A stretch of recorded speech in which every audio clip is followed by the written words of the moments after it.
Shalom, salam sejahtera untuk kita semua, khususnya para sahabat JKB GKI TV yang pada saat ini bersama-sama dalam ibadah Paskah ke-6 pada hari ini. Puji Tuhan, kita baru saja merayakan Paskah di mana kita sungguh-sungguh bersukacita, bergembira karena peristiwa Paskah merupakan sebuah peristiwa yang sangat menentukan kehidupan beriman kita. Karena tanpa kebangkitan Kristus maka sia-sialah iman kita, sia-sialah apa yang sudah kita lakukan selama ini dalam kehidupan kita sebagai orang Kristen. Tapi kita sungguh bersukaria, bersukacita karena kita telah ikut mengambil bagian dalam kebangkitan Kristus bagi masa depan kita. Hari ini kita akan bersama-sama membaca firman Tuhan dari kitab Injil Yohanes pasalnya yang ke-14, ayatnya yang ke-23 sampai dengan ayat yang ke-29. Dan sebelum itu mari kita bersama-sama berdoa. Terpujilah nama-Mu ya Allah, Bapa pencipta langit dan bumi. Di dalam nama Putra-Mu Tuhan kami Yesus Kristus Tuhan dan Juru Selamat kami. Engkau adalah firman yang hidup. Engkau telah hadir di tengah-tengah kami. Dan Engkau ada untuk menyampaikan isi hati-Mu Tuhan. Oleh karena itu kami mohon pertolongan kuasa Roh Kudus. Untuk memampukan kami memahami kehendak-Mu melalui firman-Mu. Dalam nama Tuhan Yesus firman yang hidup. Kami berdoa, amin.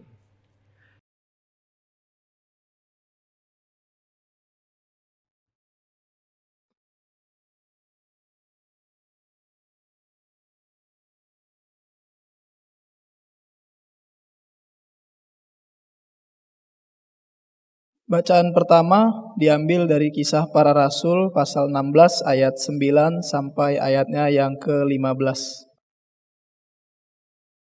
Paulus menyeberang ke Makedonia.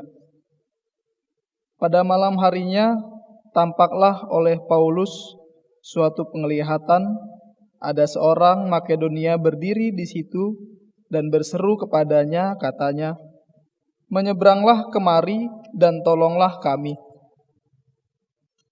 Setelah Paulus melihat penglihatan itu, segeralah kami mencari kesempatan untuk berangkat ke Makedonia, karena dari penglihatan itu kami menarik kesimpulan bahwa Allah telah memanggil kami untuk memberitakan Injil kepada orang-orang di sana. Lalu kami bertolak dari Troas dan langsung berlayar ke Samotrake, dan keesokan harinya tibalah kami di Neapolis. Dari situ kami ke Filipi, kota pertama di bagian Makedonia ini, suatu kota perantauan orang Roma. Di kota itu kami tinggal beberapa hari. Pada hari Sabat, kami keluar pintu gerbang kota. Kami menyusur tepi sungai dan menemukan tempat sembahyang Yahudi yang sudah kami duga ada di situ. Setelah duduk, kami berbicara kepada perempuan-perempuan yang ada berkumpul di situ. Seorang dari perempuan itu bernama Lydia turut mendengarkan. Ia seorang penjual kain ungu dari kota Tiatira yang beribadah kepada Allah. Tuhan membuka hatinya sehingga ia memperhatikan apa yang dikatakan oleh Paulus. Sesudah ia dibaptis bersama-sama dengan seisi rumahnya, ia mengajak kami, katanya, "Jika kamu berpendapat bahwa aku sungguh-sungguh percaya kepada Tuhan, marilah menumpang di rumahku." Ia mendesak sampai kami menerimanya. Demikianlah sabda Tuhan. Syukur kepada Allah.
sukacita, mereka pun bersorak-sorai, karena Kau memerintah dengan adil. Kau tuntun setiap bangsa-bangsa. Kiranya bangsa-bangsa bersyukur padamu, ya Allah. Kiranya bangsa-bangsa semua bersyukur hanya padamu. Dan tanah pun telah memberi hasilnya, ya Allah memberkati kita. Segala ujung bumi takut akan Dia, Allah kita memberkati kita. Kiranya bangsa-bangsa bersyukur padamu, ya Allah. Kiranya bangsa-bangsa semua bersyukur hanya padamu.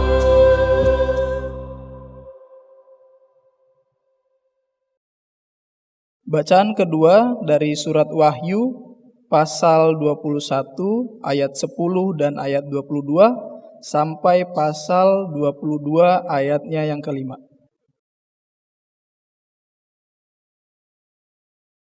Lalu di dalam roh Ia membawa aku ke atas sebuah gunung yang besar lagi tinggi, dan Ia menunjukkan kepadaku kota yang kudus itu, Yerusalem, turun dari sorga dari Allah.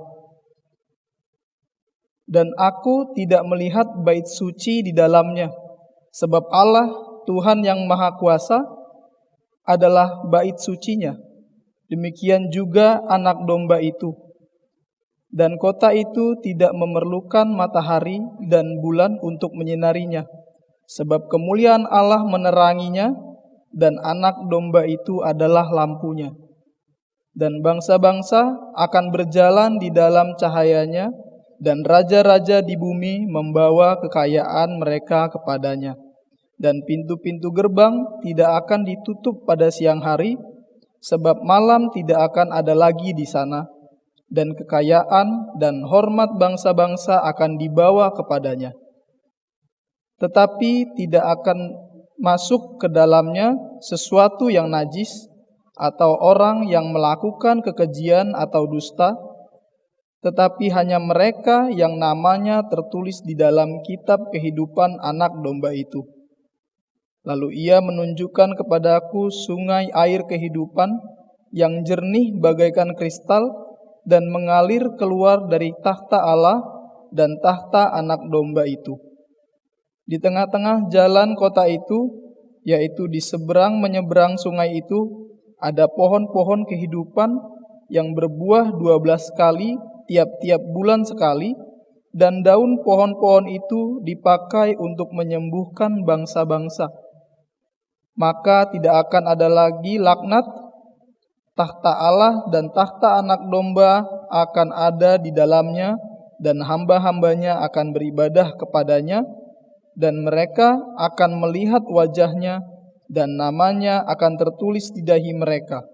Dan malam tidak akan ada lagi di sana, dan mereka tidak memerlukan cahaya lampu dan cahaya matahari, sebab Tuhan Allah akan menerangi mereka, dan mereka akan memerintah sebagai raja sampai selama-lamanya. Demikianlah sabda Tuhan.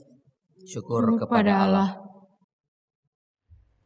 Yohanes pasal 14 ayatnya yang ke-23 sampai dengan ayat yang ke-29. Firman Tuhan berbunyi sebagai berikut.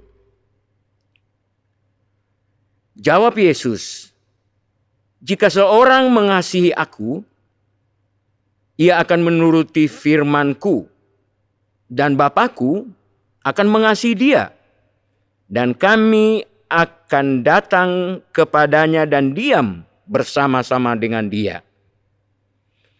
Barang siapa tidak mengasihi aku, ia tidak menuruti firman-Ku. Dan firman yang kamu dengar itu bukanlah daripadaku, melainkan dari Bapa yang mengutus aku. Semuanya itu kukatakan kepadamu, selagi aku berada bersama-sama dengan kamu. Tetapi penghibur, yaitu Roh Kudus, yang akan diutus oleh Bapa dalam namaku, dialah yang akan mengajarkan segala sesuatu kepadamu dan akan mengingatkan kamu akan semua yang telah kukatakan kepadamu. Damai sejahtera kutinggalkan bagimu, damai sejahteraku kuberikan kepadamu, dan apa yang kuberikan tidak seperti yang diberikan oleh dunia kepadamu. Janganlah gelisah dan gentar hatimu. Kamu telah mendengar bahwa aku telah berkata kepadamu, aku pergi, tetapi aku akan datang kembali kepadamu. Sekiranya kamu mengasihi aku, kamu tentu akan bersukacita, karena aku pergi kepada Bapa, sebab Bapa lebih besar daripada aku. Dan sekarang juga aku mengatakannya kepadamu sebelum hal itu terjadi, supaya kamu percaya apabila hal itu terjadi. Demikian jauh pembacaan firman Tuhan. Yang berbahagia ialah mereka yang mendengar dan yang melakukan dalam kehidupannya.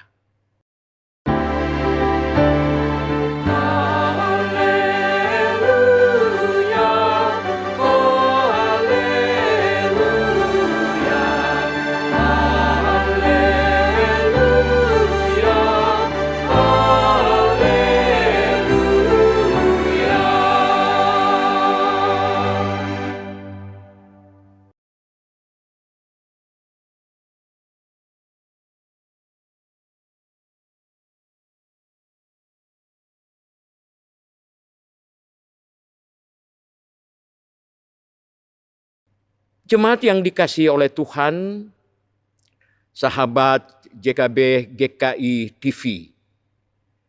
Senang sekali saya bisa berada di ruangan live streaming ini atau ruang khotbah ini. Saya ingin memperkenalkan diri, saya Pendeta Adrimasi. Saya pendeta dari Gereja Protestan di Sulawesi Tenggara yang sejak 6 tahun lalu diamanatkan untuk menjadi Ketua Persekutuan Gereja Indonesia wilayah Sulawesi Selatan, Barat, dan Tenggara. Dan saya tentunya dalam kebersamaan kita sebagai gereja dalam Persekutuan Gereja Indonesia, di mana GKI adalah bagian dari PGI, saya senang sekali bisa berjumpa dengan saudara-saudara. Bacaan firman Tuhan hari ini adalah merupakan bacaan yang sangat menarik sebelum Yesus kembali ke rumah Bapa di sorga. Namun saya ingin menyampaikan semacam ilustrasi tentang Allah ingin sekali memberikan sesuatu yang sangat berharga kepada manusia. Nah, oleh karena itu Allah memanggil 3 orang malaikat dan membisikkan sesuatu kepada mereka bertiga. Dan Allah mengutus mereka untuk datang kepada manusia untuk membawa sesuatu yang sangat-sangat berharga dalam kehidupan manusia. Dan Allah membisikkan kepada ketiga orang malaikat itu untuk mengemban tugas yang dipercayakan.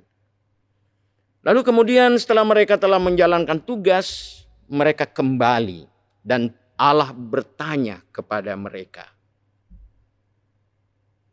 kepada siapa dan di mana kalian letakkan barang yang sangat berharga itu untuk diberikan kepada manusia? Lalu malaikat pertama katakan begini, Allah, karena ini sesuatu yang sangat berharga, yang nilainya sangat penting, sehingga saya menyimpan di suatu tempat supaya tidak mudah orang mengambilnya untuk menyia-nyiakan barang ini. Lalu Allah bertanya, di mana engkau menyimpannya? Lalu dia katakan, saya menyimpannya di atas gunung yang tinggi supaya tidak mudah manusia menggapainya. Lalu malaikat kedua ditanya, bagaimana dengan engkau? Lalu dia katakan, saya telah menempatkan apa yang Tuhan berikan ini untuk manusia di tempat yang sungguh-sungguh akan sulit digapai oleh manusia, yaitu di dasar lautan yang dalam. Lalu malaikat ketiga ditanya, lalu bagaimana dengan engkau? Dia mengatakan, saya menyimpannya di suatu tempat yang sangat-sangat tersembunyi. Yang mudah tapi tidak mudah. Jadi mudah untuk didapatkan manusia, tetapi tidak mudah juga untuk mendapatkannya. Lalu Tuhan bertanya, di mana engkau menempatkan itu? Lalu dia katakan, saya menyimpannya di hati manusia. Pemirsa yang saya kasihi, kira-kira benda apa atau sesuatu apa yang Tuhan berikan kepada manusia yang dibawa oleh ketiga malaikat tadi? Jawabnya ialah damai sejahtera. Saudara-saudara, kita tahu bahwa damai sejahtera atau shalom itu adalah suasana yang dinikmati oleh manusia ketika manusia hidup bersama Allah di Firdaus. Hubungan Allah dengan manusia yang begitu dekat. Bahkan manusia digambarkan di Taman Eden itu, manusia berbaring dengan binatang-binatang yang buas dengan damai. Itulah yang disebut dengan shalom, damai sejahtera. Tapi ketika manusia jatuh ke dalam dosa, manusia diusir dari Taman Eden. Sehingga sejak saat itu, damai sejahtera atau shalom itu yang ada bersama dengan Bapa di sorga tidak lagi dimiliki oleh manusia.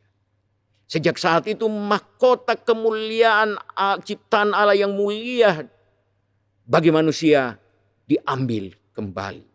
Dan manusia terusir dari Taman Eden. Dan sejak saat itu manusia tidak mungkin lagi untuk mencapai Taman Eden. Karena dilukiskan dalam kitab Kejadian pasal 3, Taman Eden itu dijaga oleh kerub dengan pedang yang menyala-nyala dan yang menyamar-nyamar sehingga tidak mungkin seseorang dapat kembali ke Firdaus. Nah, itulah sebabnya Allah dalam peristiwa yang kita kenal melalui anaknya Tuhan kita Yesus Kristus, Allah mengutus anaknya. Karena begitu besar kasih Allah akan dunia ini sehingga ia mengaruniakan anaknya yang tunggal supaya barang siapa yang percaya kepadanya tidak binasa melainkan beroleh hidup yang kekal. Dan itu yang kita tahu, bahwa Allah melalui anaknya datang ke dunia ini mengambil rupa seorang hamba, mengambil rupa menjadi manusia dan tinggal di antara kita. Supaya kita berjumpa dengan manusia. Itulah yang terjadi dengan kehadiran Yesus.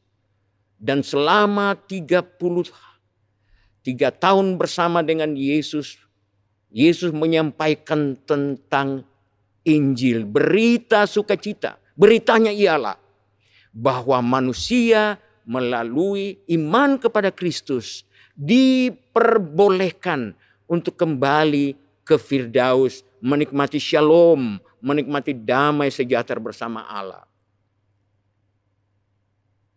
Dan Yesus berkata, akulah jalan dan kebenaran dan hidup. Tak seorang pun sampai kepada Bapa jika tidak melalui aku.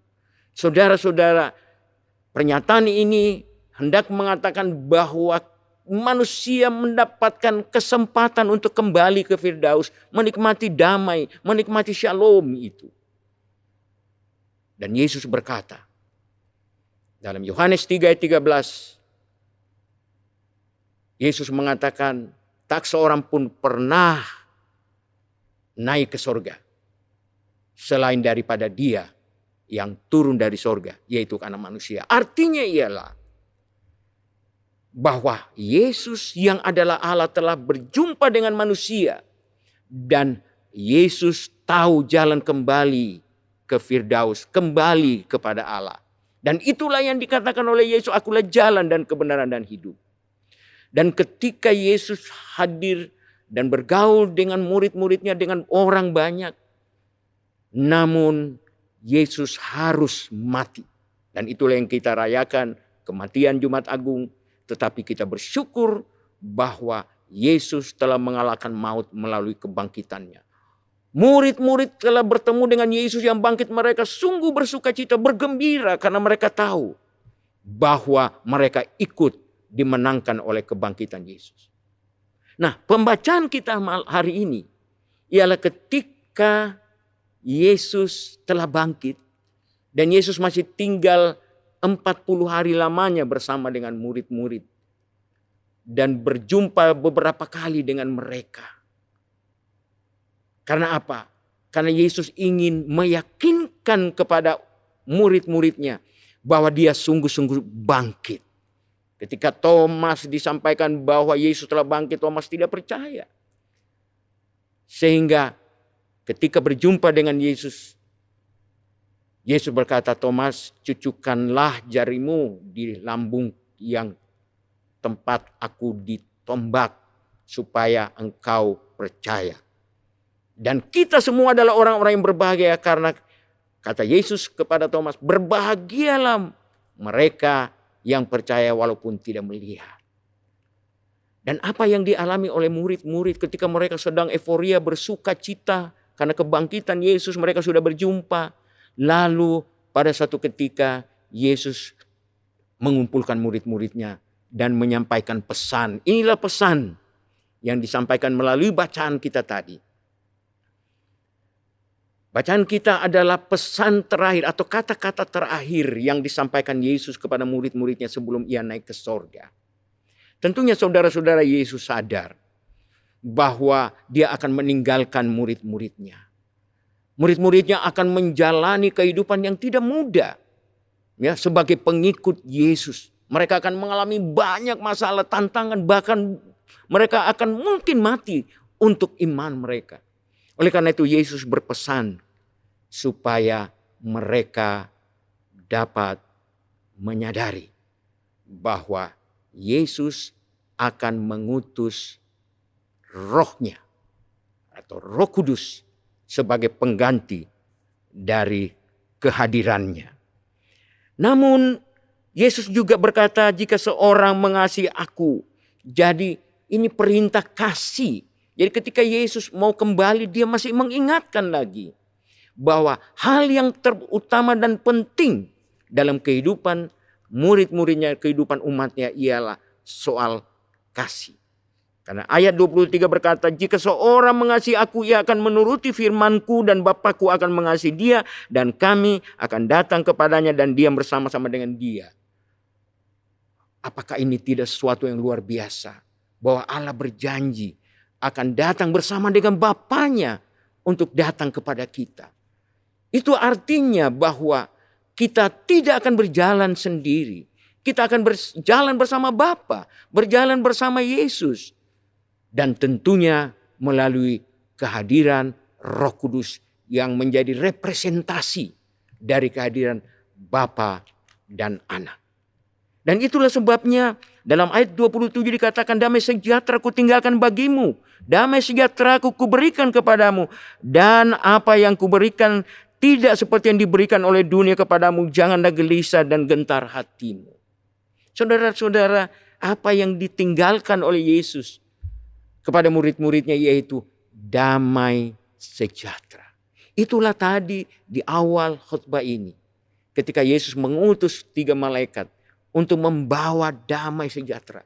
Dan itulah juga yang disampaikan sebagai pesan terakhir Yesus kepada murid-muridnya. Bahwa damai sejahtera akan diberikan kepada mereka. Dan tentunya apa yang dikatakan dalam ayat-ayat bacaan kita tadi. Hal ini tentunya tidak terlepas dari ketika kita menaati perintahnya. Ketika kita menaati perintahnya itu berarti kita akan melakukan apa yang diperintahkan. Apa perintah Allah? Yaitu kita mengasihi. Karena kalau kita mengasihi, di sanalah damai sejahtera itu akan hadir.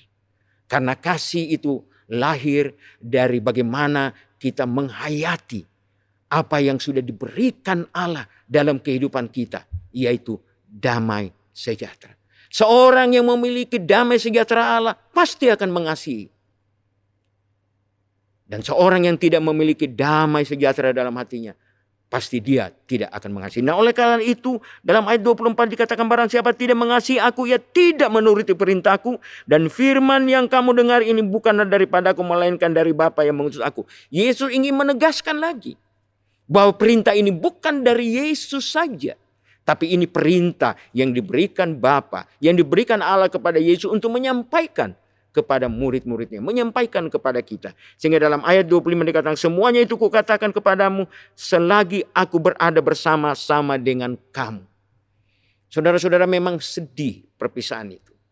Tetapi Yesus ingin mengingatkan bahwa dia pergi, bukan pergi untuk meninggalkan mereka. Karena dia berjanji dia pergi untuk menyiapkan tempat bagi mereka. Dalam kitab Wahyu dilukiskan bagaimana Allah menyiapkan tempat bagi mereka. Ya, mereka yang akan menjadi pemenang-pemenang akan menikmati bersama-sama dengan nyanyian Musa, bersama-sama dengan nyanyian anak domba. Karena mereka adalah orang-orang yang menjadi pemenang. Sebagaimana Kristus yang telah memenangkan apa yang dialami melalui pertarungan dengan kuasa kegelapan dengan iblis. Nah, itulah yang dijanjikan oleh Allah, bahwa penghibur yaitu Roh Kudus yang akan diutus oleh Bapa dalam namaku, dialah yang akan mengajarkan segala sesuatu kepadamu dan akan mengingatkan kamu akan semua yang telah kukatakan kepadamu. Itulah yang akan dilakukan oleh Roh Kudus dalam kehidupan kita, bahwa dia akan menjadi penolong, menjadi penghibur, dan menjadi pendamping kita. Parakletos, ya. Parakletos artinya, para itu artinya dekat, dan kletos itu artinya pertolongan. Ya, katakanlah mungkin ini yang dibilang SOS, ya. Ketika kita berteriak, meminta tolong, Roh Kudus akan datang, dan tentunya itulah yang disebut dengan Roh Kudus yang diutus oleh Allah akan menjadi penolong kita, pendamping kita, penghibur kita. Sehingga dalam perjalanan kita ke Yerusalem yang baru, di mana Yesus sudah menyiapkan tempat bagi kita. Kita semua akan dikuatkan, dihiburkan, ditolong. Supaya kita sampai dengan selamat ke Yerusalem baru. Saudara-saudara, tentunya damai sejahtera atau kasih Allah ini adalah anugerah yang terbesar, ya, sola gratia, bukan karena kehebatan kita, bukan karena amal kita, bukan karena perbuatan kita, tetapi kita mengasihi karena apa? Karena kita telah terlebih dahulu dikasihi Allah. Oleh karena itu orang Kristen itu harus mengasihi. Mengapa harus mereka mengasihi? Karena mereka telah dikasihi oleh Allah. Bukan mereka dikasihi supaya mereka mengasihi, tidak. Mereka mengasihi karena mereka telah dikasihi. Itulah perintah yang harus dilakukan oleh orang-orang percaya. Dan ayat 28 adalah suatu yang dikatakan, kamu telah mendengar bahwa aku telah berkata kepadamu, aku pergi tetapi aku datang kembali. Kepadamu sekiranya kamu mengasihi aku, kamu tentu akan bersuka cita. Karena aku pergi ke rumah Bapa, sebab Bapa lebih besar daripada aku. Perpisahan yang menyukacitakan. Kalau perpisahan itu pasti dibarengi dengan kesedihan, air mata, ya. Tetapi Yesus ingin mengatakan bahwa perpisahan yang terjadi antara Yesus dengan murid-muridnya itu perpisahan yang penuh dengan sukacita. Itu sebabnya ketika Yesus naik ke surga, mereka menengadah ke langit dan mereka bersukacita karena mereka tahu bahwa Yesus berjanji dia akan datang kembali untuk menjemput kita. Dia pergi untuk menyiapkan tempat bagi kita. Dan dia akan datang untuk menjemput kita. Karena dia sudah menyiapkan tempat bagi kita. Ini sesuatu yang sangat luar biasa. Saya mungkin ingin menyampaikan sebuah kesaksian ketika ayah saya mau meninggal, ya dia berpesan sama ibu saya. Karena anak-anaknya, bersaudara saya masih kecil-kecil semua. Bapak saya tahu bahwa dia akan meninggal, dia berpesan.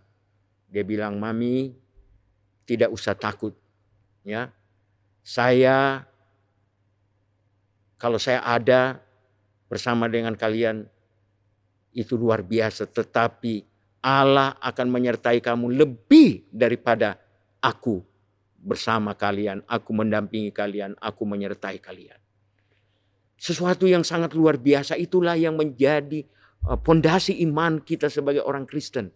Bahwa Yesus naik ke surga atau berpisah dengan murid-muridnya.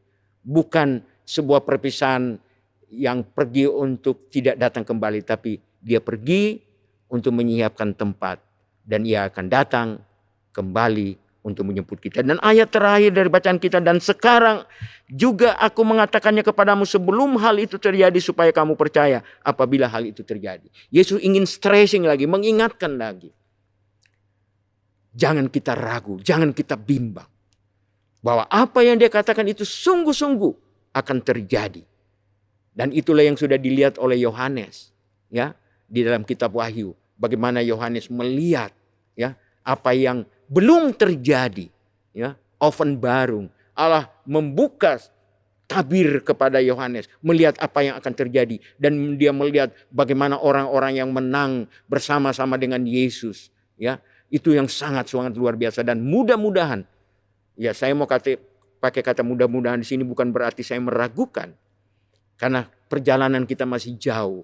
Kita bisa saja dalam perjalanan kita jatuh dan tidak bangkit lagi. Sebagai manusia kita adalah orang-orang yang bisa jatuh. Tetapi oleh pertolongan Roh Kudus, 1000 kali kita jatuh, 1001 kali kita bangkit. Karena kita jalan bersama dengan Kristus dalam damai sejahteranya. Nah, oleh karena itu pada suasana kita menantikan kedatangan Yesus yang kedua. Kita tentunya bersuka cita, bergembira. Karena kita bukan menantikan penantian yang sia-sia. Ya, penantian kita adalah penantian yang penuh sukacita. Karena kita tahu bahwa kehidupan yang kita akan nikmati bersama Yesus di rumah Bapa di surga, itulah kehidupan yang kekal. Nikmat dunia, apa yang dikatakan dalam bacaan kita, bahwa apa yang diberikan oleh dunia ini kepadamu tidak seperti apa yang aku berikan.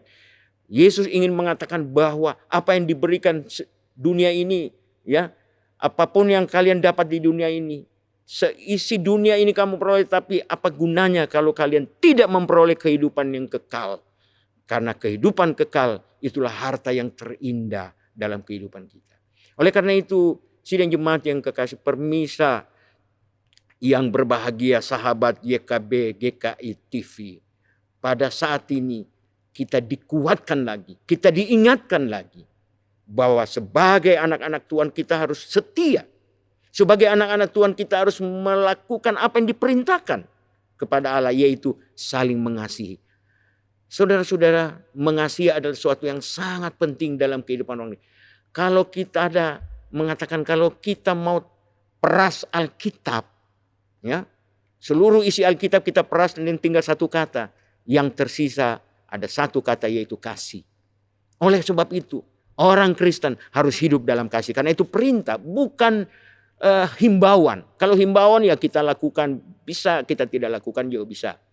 Kalau undangan kita tidak datang bisa, kita datang juga bisa. Tapi kalau perintah, ya, seperti misalnya ada tentara di sini yang mendengarkan khotbah ini. Kalau diperintahkan oleh komandan, pasti mengatakan siap komandan dan laksanakan.